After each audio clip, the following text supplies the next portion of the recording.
Hi hello నమస్తే welcome to Sunitha Karri Sandeep creators. మరి ఈరోజు చూస్తున్నది నూకాలమ్మ జాతరకు సంబంధించిన విజువల్స్ అండి.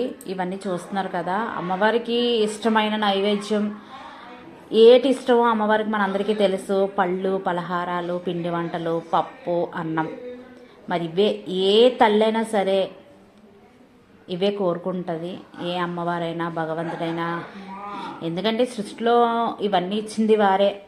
మళ్ళీ మళ్ళీ మనం వారికే మళ్ళీ నైవేద్యంగా పెడతాము. ఎనీవే అవన్నీ పక్కన పెడితే కనుక ఈరోజు మా మరిది వాళ్ళ అమ్మవారి జాతర. మరి ఇవన్నీ ఇలాగా వచ్చి చక్కగా ప్రతి పళ్ళెంలో అన్ని రకాల ఫ్రూట్స్, ఫ్లవర్స్, స్వీట్స్ అన్నీ చాలా చక్కగా అమర్చి పెట్టారండి. మరి ఇవన్నీ పెట్టిన తర్వాత పూజ స్టార్ట్ చేశారు. స్టార్ట్ చేసి చక్కగా చూడండి, ఇంకా ఇంకా కొన్ని ఉన్నాయి, నేను అవన్నీ తీయలేదు. అమ్మవారికి గజ్జమాల కూడా పెట్టారండి.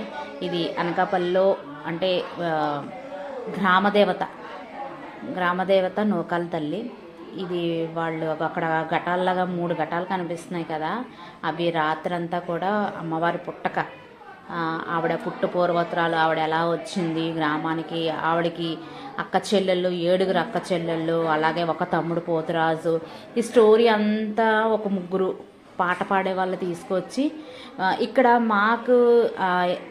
మా అంటే అనకాపల్లిలో మెయిన్ ఏంటంటే ఎవరికి మ్యారేజ్ అయినా కూడా ఇలా మ్యారేజ్ అయిన వెంటనే అమ్మవారి జాతర పెట్టుకోవడం ఒక ఫస్ట్ నుంచి ఎప్పటి నుంచో ఇది ఒక ఆనవాయితీగా చేస్తూ ఉన్నారనమాట. మరి అదేవిధంగా మా మరిది వాళ్ళ అంటే మా బాబుకి, చిన్న బాబుకి మ్యారేజ్ అయ్యింది. వాళ్ళ బాబుకి మ్యారేజ్ అయిన వెంటనే వీళ్ళు అమ్మవారికి ఇలా మొక్కుబడి తీర్చుకోవడానికి పాట పెట్టారు, అమ్మవారి పుట్టక పెట్టారు. మరి ఆ పాట ముందు రోజు సాటర్డే పెట్టి ఆదివారం పండగ చేస్తారనమాట.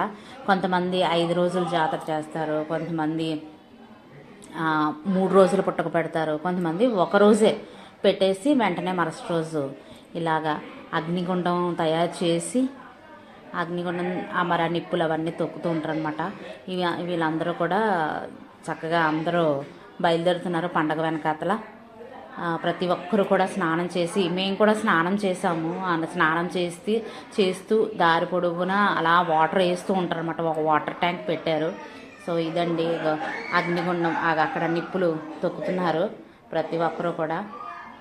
కొత్త పెళ్లి కూతురు వీళ్ళందరూ అనమాట ఇలాగా తొక్కుతూ అగ్నిగుండం అంతా నడిచిన తర్వాత మొక్కుబడి అయిన తర్వాత అమ్మవారి దర్శనానికి వెళ్ళాము. Thank you.